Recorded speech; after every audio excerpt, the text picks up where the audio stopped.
Hello student, chemical bonding and molecular structure 11th class chemistry के part 4 के अंदर अपने आज जिस टॉपिक पर डिस्कस करेंगे वो है कॉन्सेप्ट ऑफ हाइब्रिडाइजेशन। ठीक है, एक नया कंसेप्ट है और बड़ा इंपॉर्टेंट कंसेप्ट है ये, तो इसके ऊपर अपने डिस्कस करेंगे कंसेप्ट ऑफ हाइब्रिडाइजेशन। तो बेसिकली हाइब्रिडाइजेशन है क्या, तो इसके लिए अपने यहाँ पर डेफिनेशन इसकी दी गई है और इस डेफिनेशन को अगर देखें तो ये कह रहा है कि the phenomena of mixing of orbitals of the atom with slight difference in energy so as to redistribute their energies and give new orbitals of equivalent energy and shape. The orbitals which get formed are known as hybrid orbital. ठीक है, तो यहाँ पर क्या है कि एक phenomena है किसका, मिक्सिंग ऑफ ऑर्बिटल्स। ठीक है, ऑर्बिटल की जब मॉलिक्यूल्स एटम से मॉलिक्यूल बनता है, यहाँ पर ये जो हाइब्रिडाइजेशन किया किस लिए जा रहा है, अभी अपने यहाँ पर डिस्कस किया जा रहा है कि एटम किस तरह से मॉलिक्यूल की फॉर्मेशन करता है। तो कहता है कि एटम जब मॉलिक्यूल की फॉर्मेशन करेगा उस टाइम क्या होगा, मिक्सिंग ऑफ ऑर्बिटल, जो एटम के अंदर जो ऑर्बिटल है उन ऑर्बिटल की मिक्सिंग हो जाएगी ऑफ द सेम एटम, किसके, सेम एटम की, विद स्लाइट डिफरेंस एनर्जी, मतलब थोड़ा बहुत एनर्जी में डिफरेंस हो सकता है जब मिक्सिंग होगी। ठीक है, energy so as the redistribute, और वो जो एटम जिनकी एनर्जी में थोड़ा बहुत डिफरेंस देखने को मिल रहा था वो अपनी एनर्जी को रीडिस्ट्रीब्यूट करेंगे और रीडिस्ट्रीब्यूट करके their energy and give new orbitals, और मॉलिक्यूल की फॉर्मेशन के लिए नए ऑर्बिटल्स दे देंगे। और वो जो नए ऑर्बिटल्स बनेंगे वो कैसे होंगे, इक्विवेलेंट एनर्जी के एंड शेप के होंगे। कि पहले उन ऑर्बिटल की, क्योंकि जो एटॉमिक ऑर्बिटल थे वो शेप उनकी डिफरेंस होती है, जैसे अपने एस ऑर्बिटल की शेप स्फेरिकल शेप कहते हैं, पी ऑर्बिटल की शेप डम्बल शेप होती है, डी ऑर्बिटल की शेप डम्बल शेप होती है, और इनकी एनर्जी में भी डिफरेंस होता है। एस पी डी एफ की एनर्जी में भी क्या देखने को मिलता है, डिफरेंस देखने को मिलता है।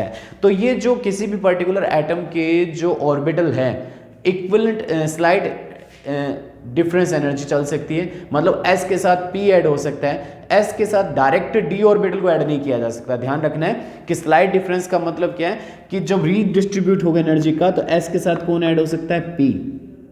एस के साथ डायरेक्ट डी ऐड नहीं हो सकता है। हाँ, ये हो सकता है एस के साथ पहले पी ऐड हो जाए और फिर इसके साथ पी के साथ डी ऐड हो जाए, तो एस के साथ पी होगा और पी के साथ डी होगा, ये नहीं होगा एस डी हो जाएगा। ठीक है, तो ये चीज़ ध्यान रखनी है अपने को यहाँ पर।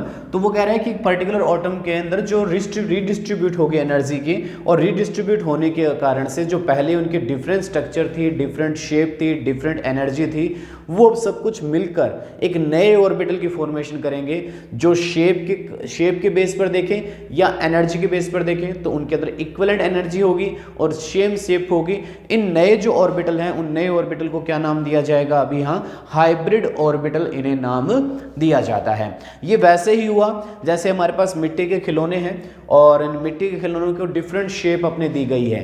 ठीक है, कि हमारे पास जो मिट्टी के खिलौने थे, किसी को अपने कैमल की शेप दे रखी है, किसी को काऊ की शेप दे रखी है, किसी को मंकी की शेप दे रखी है, तो डिफरेंट शेप अपने दे रखी है उस मिट्टी के खिलौनों को। अब क्या किया कि अपने उन सभी खिलौनों को, आप सभी अलग अलग बच्चों के पास अलग अलग खिलौने थे, तो हमने सभी ने क्या किया कि उन सभी खिलौनों को अपने एक साथ पानी में डाल दिया। तो पानी में डालते ही वो मिट्टी क्या हो जाएगी, वापस सॉफ्ट हो जाएगी। तो मतलब आपने क्या कर दिया, उनके जो डिफरेंट शेप थी उनको वापस अपने क्या करें, रीडिस्ट्रीब्यूट करेंगे और सारी मिट्टी को इकट्ठा करके अब नई सेम शेप सेम साइज के नए खिलौने या नए टॉयज फॉर्म करते हैं। तो ऐसे ही एटम करता है। तो एटम भी क्या करता है यहाँ पर कि अपनी जो एनर्जी है, जो ऑर्बिटल है, वो अपनी एनर्जी को रीडिस्ट्रीब्यूट करके जब वो मॉलिक्यूल की फॉर्मेशन करते हैं तो नए ऑर्बिटल की फॉर्मेशन करते हैं और उन ऑर्बिटल्स को नाम क्या दिया जाता है, हाइब्रिड ऑर्बिटल उन्हें नाम दिया जाएगा। ये जो हाइब्रिड ऑर्बिटल होंगे वो सेम एनर्जी के होंगे और सेम शेप के होते हैं। जैसे ये एस ऑर्बिटल की शेप ये है जब, और ये पी ऑर्बिटल की शेप है। ठीक है, तो ये क्या करेंगे, अपनी एनर्जी का रीडिस्ट्रीब्यूट करेंगे और रीडिस्ट्रीब्यूट करके यहाँ पर नए ऑर्बिटल बनाते हैं। जैसे ये नए ऑर्बिटल बने तो कितने ऑर्बिटल पार्टिसिपेट कर रहे थे, यहाँ पर 2, एक एस था और एक पी था, तो एस और पी ऑर्बिटल पार्टिसिपेट कर रहे थे। तो न्यू ऑर्बिटल भी कितने बने, 2 ही बने, लेकिन इन दोनों की शेप न तो एस के साथ मिल रही है और न ही पी के साथ मिल रही है। तो अपने कहा न्यू शेप, यहाँ पर न्यू शेप देखने को मिली अपने को, ये न्यू शेप हो गई। और एनर्जी भी इन दोनों की जो नए बने उन दोनों की एनर्जी भी क्या है, सेम है, सेम एनर्जी के यहाँ पर बनते हैं। ये नहीं है कि एक एनर्जी हाई होगी और दूसरी की एनर्जी क्या होगी, लो होगी। तो सेम एनर्जी के सेम शेप के नए हाइब्रिड ऑर्बिटल की फॉर्मेशन होती है। ठीक है, तो इस तरह से जो फिनोमिना जो सामने आता है उस फिनोमिना को क्या कहा जाता है, हाइब्रिडाइजेशन कहा जाता है। और ये जो नए ऑर्बिटल हमारे पास जो सामने आए, इस तरह के जो ऑर्बिटल, न्यू ऑर्बिटल जो बनते हैं, उन ऑर्बिटल को क्या बोला जाता है, हाइब्रिड ऑर्बिटल नाम दिया जाता है। और ये हाइब्रिड ऑर्बिटल नंबर में उतने ही होंगे जितने अपने हाइब्रिडाइजेशन में ऑर्बिटल पार्टिसिपेट करेंगे। ठीक है, अब यहाँ पर इसमें देखिए कंडीशन फॉर हाइब्रिडाइजेशन, हाइब्रिडाइजेशन के लिए क्या क्या कंडीशन फुलफिल करनी ज़रूरी है। कंडीशन फॉर हाइब्रिडाइजेशन, इसमें फर्स्ट कंडीशन क्या है हाइब्रिडाइजेशन के लिए, वो अपने कहा only the orbitals with small difference in energy take part in the hybridization. तो हाइब्रिडाइजेशन में कौन से ऑर्बिटल पार्टिसिपेट करेंगे, अपने कह रहे हैं कि जिसके अंदर स्मॉल एनर्जी डिफरेंस है। ये अपने पहले ही अपने डिस्कस कर चुके हैं कि स्मॉल एनर्जी डिफरेंस से क्या मतलब है। अपने कह सकते हैं एस के साथ पी पार्टिसिपेट कर सकता है, एस के साथ कभी डी पार्टिसिपेट नहीं करेगा। हाँ, एस के साथ पी और पी के साथ कौन कर सकता है, डी पार्टिसिपेट कर सकता है। तो स्मॉल एनर्जी डिफरेंस वाले जो ऑर्बिटल्स हैं वो ही हाइब्रिडाइजेशन में पार्टिसिपेट कर सकते हैं। Second condition, only the orbitals belonging the same atom take part in hybridization. अब दूसरी कंडीशन में ये भी ध्यान रखनी है अपने को कि सेम एटम के ऑर्बिटल ही पार्टिसिपेट करेंगे। ये नहीं है जैसे अपने हाइड्रोजन वाटर है तो वाटर में ऑक्सीजन के साथ ऐड कौन हो रहा है, हाइड्रोजन ऐड हो रहा है। तो ये नहीं है कि हाइड्रोजन का जो एटम है वो ऑक्सीजन के एटम के साथ हाइब्रिडाइजेशन में पार्टिसिपेट करे, ये कभी भी नहीं होगा। ठीक है, तो हाइब्रिडाइजेशन में पार्टिसिपेट कौन करते हैं, सेम एटम के ऑर्बिटल ही पार्टिसिपेट करेंगे, ऑक्सीजन एटम के ही। ये भी नहीं है कि एक ऑक्सीजन का एटम दूसरे ऑक्सीजन एटम के साथ पार्टिसिपेट करे, उसी एटम में जो प्रेजेंट ऑर्बिटल है वो ऑर्बिटल ही हाइब्रिडाइजेशन में पार्टिसिपेट करते हैं। नेक्स्ट कंडीशन अपने ये कही है कि the orbitals that participate in hybridization should have only small energy difference. ठीक है, ये अपने यहाँ पर डिस्कस कर चुके हैं। थर्ड जो पॉइंट है वो अपने स्मॉल एनर्जी डिफरेंस वाले जो ऑर्बिटल है वो पार्टिसिपेट करेंगे। फोर्थ कंडीशन क्या कही है कि हमने कहा है कि promotion to electron is not essential condition pair to hybridization. ठीक है, तो ये जो प्रमोशन ऑफ इलेक्ट्रॉन्स के लिए नॉट एसेंशियल कंडीशन है पेरियर टू हाइब्रिडाइजेशन। और लास्ट कंडीशन अपने यहाँ पर कही, इससे पहले अपने जो ऑर्बिटल कंसेप्ट की बात की थी वहाँ पर अपने कहा था कि सिर्फ हाफ फील्ड ऑर्बिटल ही पार्टिसिपेट किए थे ऑर्बिटल कॉन्सेप्ट के अंदर, अपने इसमें सिग्मा और पाई बॉन्ड की फॉर्मेशन की थी। लेकिन यहाँ पर कंडीशन देखें ये क्या करें, it is not necessary that only the half filled orbital में पार्टिसिपेट इन हाइब्रिडाइजेशन। यहाँ पर कोई ऐसी नेसेसरी कंडीशन नहीं है कि जो हाफ फील्ड ऑर्बिटल है वो ही हाइब्रिडाइजेशन में पार्टिसिपेट करेंगे, वहाँ पर कंप्लीटली फिल ऑर्बिटल भी हाइब्रिडाइजेशन में पार्टिसिपेट कर सकते हैं। लेकिन ऑर्बिटल कंसेप्ट में क्या था कि सिर्फ हाफ फील्ड ऑर्बिटल ही, और दूसरी इसमें कंडीशन बताई थी अपने कि जो इलेक्ट्रॉन की जो इलेक्ट्रॉन है वो भी डिफरेंट इलेक्ट्रॉन की जो अपने जो रोटेशन है वो रोटेशन भी कैसी होनी चाहिए थी, डिफरेंट होनी चाहिए थी, एक क्लॉकवाइज और दूसरे की एंटी क्लॉकवाइज होनी चाहिए थी। तो यहाँ पर तो इलेक्ट्रॉन की तो वो बात ही नहीं करता, वो बात किसकी कर रहा है, सिर्फ ऑर्बिटल की कर रहा है। और ऑर्बिटल के लिए भी ये यहाँ पर क्लियर कर देता है कि हाफ फील्ड ऑर्बिटल की अपने को जरूरत नहीं है, वो फुल फील्ड ऑर्बिटल भी क्या कर सकता है, हाइब्रिडाइजेशन में पार्टिसिपेट कर सकता है। तो ये 4 नेसेसरी कंडीशन है जो हाइब्रिडाइजेशन के लिए फॉलो होना ज़रूरी है। अगर ये 4 नेसेसरी कंडीशन हाइब्रिडाइजेशन के लिए फॉलो हो जाती है दैट मीन्स उसमें हाइब्रिडाइजेशन पॉसिबल है। ठीक है, अब इसमें नेक्स्ट जो टॉपिक लेकर चलते हैं कंडीशन के बाद में अपने कहते हैं टाइप्स ऑफ हाइब्रिडाइजेशन। नेक्स्ट अपने पास जो टॉपिक होगा वो होगा types of hybridization. Types of hybridization, hybridization के टाइप कितने हो सकते, कितने टाइप से हाइब्रिडाइजेशन हो सकता है। ठीक है, तो इसके ऊपर अपने बात करेंगे। अब ध्यान रखना है कि हाइब्रिडाइजेशन में जो पार्टिसिपेट करेंगे वो 3 ही ऑर्बिटल करते हैं, s orbital, p orbital and d orbital. f orbital hybridization में पार्टिसिपेट नहीं करेगा, ये जो कंसेप्ट दे रहा है। क्यों नहीं करता, क्योंकि कंसेप्ट है इस साइंटिस्ट का, और इस साइंटिस्ट ने ये बताया कि जो हाइब्रिडाइजेशन है, क्योंकि ये कोई थ्योरी जो अलग अलग साइंटिस्ट ने दी गई, ये सारे मॉलिक्यूल के ऊपर अप्लाई नहीं कर सकते हैं, हर किसी थ्योरीज की कुछ ना कुछ लिमिटेशन है। तो यहाँ पर जो कंसेप्ट ऑफ हाइब्रिडाइजेशन है वो कहता है हाइब्रिडाइजेशन में कौन से ऑर्बिटल पार्टिसिपेट करेंगे, सेम एटम के sp-df, और क्वाइट एनर्जी डिफरेंस इसके अंदर चल सकता है। तो यहाँ पर टाइप ऑफ हाइब्रिडाइजेशन की अपने बात करते हैं, तो अपने कराते हैं मिक्सिंग एटॉमिक ऑर्बिटल। यहाँ पर मिक्सिंग होती है एक्चुअल में, तो अपने कहते हैं यहाँ पर मिक्सिंग एटॉमिक ऑर्बिटल। ठीक है, तो एटॉमिक ऑर्बिटल की मिक्सिंग करेंगे और उससे क्या बनेगा, हाइब्रिड ऑर्बिटल बनेंगे। हाइब्रिड ऑर्बिटल की फॉर्मेशन कर देंगे और उससे जो हमारे सामने आएगा हाइब्रिडाइजेशन सामने आ जाएगा। ठीक है, तो ये एक अपने टेबल यहाँ पर तैयार करते हैं और इस टेबल में सबसे पहले अपने 1s और 1p ऑर्बिटल को यहाँ पर मिक्स करते हैं। 1s ऑर्बिटल और 1p ऑर्बिटल को यहाँ पर मिक्स करते हैं। तो हाइब्रिड ऑर्बिटल क्या बनेंगे, s और p हाइब्रिड ऑर्बिटल बन जाएंगे। एक s ऑर्बिटल बन जाएगा और एक कौन सा बन जाएगा, p। और हाइब्रिडाइजेशन का जो टाइप होगा वो कौन सा हो जाएगा, sp हाइब्रिडाइजेशन इसको बोला जाएगा। इसी तरह से 1s, क्योंकि s तो 1 ही होता है, और 2p ऑर्बिटल अगर पार्टिसिपेट करते हैं हाइब्रिडाइजेशन में तो sp2 क्या हो जाएगा, इसका नाम sp2, और उस हाइब्रिडाइजेशन को क्या बोलेंगे अपने, sp2 हाइब्रिडाइजेशन बोलेंगे। इसी तरह से 1s एंड 3p ऑर्बिटल अगर पार्टिसिपेट करते हैं हाइब्रिडाइजेशन में तो हाइब्रिड ऑर्बिटल कौन से बनेंगे, sp3, और उस हाइब्रिडाइजेशन को नाम क्या देंगे अपने, sp3 हाइब्रिडाइजेशन। इसी तरह से 1s 3p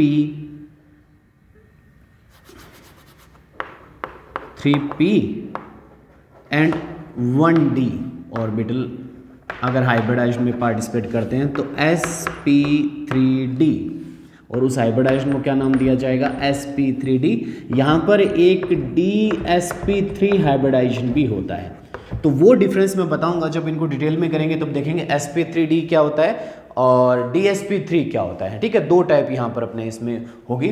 और इसी तरह से नेक्स्ट हाइब्रिडाइजेशन होता है जिसमें 1s 3p and 2d orbital अगर हाइब्रिडाइजेशन में पार्टिसिपेट करते हैं तो उसको बोला जाता है sp3d2, और हाइब्रिडाइजेशन को भी बोलेंगे अपने sp3d2 हाइब्रिडाइजेशन इसको नाम दिया जाता है। ठीक है, एक इसमें अलग सा और देखने को मिलता है, कई एग्जाम्पल में ये देखने को मिलेगा, बाकी सभी एग्जाम्पल में इस टाइप का आपको देखने को नहीं मिलेगा। ये टोटल आपको मैंने हाइब्रिडाइजेशन इसमें बताए। इसके अलावा एक हाइब्रिडाइजेशन जो और देखने को मिलता है, रेयर चांस है और 11th क्लास में तो ये अपने को देखने को नहीं मिलेगा, वो कौन सा होगा, 1d 1s and 2p orbital अगर पार्टिसिपेट करते हैं तो उससे जो बनेगा वो बनेगा dsp2, और उस हाइब्रिडाइजेशन को भी बोला जाता है dsp2। बड़े रेयर एग्जाम्पल इसके आते हैं, बहुत ही कम एग्जाम्पल आते हैं इसके आपको देखने को मिलेंगे, लेकिन पर्टिकुलर ये हाइब्रिडाइजेशन है, इन्हीं हाइब्रिडाइजेशन इतने ही हाइब्रिडाइजेशन होंगे और इन्हीं हाइब्रिडाइजेशन को अपने यहाँ पर क्या करेंगे, डिटेल में स्टडी करेंगे। तो टाइप ऑफ हाइब्रिडाइजेशन के अंदर अपने बात कर सकते हैं 1 2 3 4 और 5 और 6। तो ये रियल केसेस में एक तो ये देखने को मिलेगा आपको कुछ कंडीशन में, और एक ये कंडीशन भी अपने पास है। तो ये कुछ एक कंडीशन है जो 11th क्लास में इनकी स्टडी नहीं करवाई जाती है, 12th क्लास में इसकी स्टडी है, लेकिन अभी यहाँ पर ही मैं आपको बता दूंगा कि किस तरह से हाइब्रिडाइजेशन अपने निकाला जाता है। ठीक है, अब किसी भी पर्टिकुलर मॉलिक्यूल को देखकर आपने टाइप ऑफ हाइब्रिडाइजेशन कर लिए, हाइब्रिडाइजेशन होते क्या है उसकी कंडीशन भी देख ली। अब यहाँ पर सिंपल सा टॉपिक लेकर चलते हैं, और वो सिंपल सा टॉपिक है किसी पर्टिकुलर मॉलिक्यूल को देखकर आप उसके अंदर हाइब्रिडाइजेशन का पता कैसे लगाओगे कि कोई भी मॉलिक्यूल आपको दे दिया जाए और उस मॉलिक्यूल में आपको हाइब्रिडाइजेशन के बारे में पता लगाना है कि उसके अंदर हाइब्रिडाइजेशन कौन सा पॉसिबल है। तो मैंने एक सिंपल सा एग्जांपल लिया यहाँ पर CH4, और CH4 में जो कार्बन है हमेशा सेंट्रल एटम का ही हाइब्रिडाइजेशन देखा जाता है। ये भी ध्यान रखना है अपने को, साइड एटम का कभी भी हाइब्रिडाइजेशन नहीं देखते हैं अपने। तो जो सेंटर में जो एटम है उसका हाइब्रिडाइजेशन देखना पड़ेगा। तो यहाँ पर सेंटर एटम कौन है? कार्बन, क्योंकि देखें कार्बन के साथ 4 हाइड्रोजन ऐड हैं, ये कार्बन के साथ 4 हाइड्रोजन ऐड हैं। तो अपने को देखना है कि कार्बन में हाइब्रिडाइजेशन कौन सा है।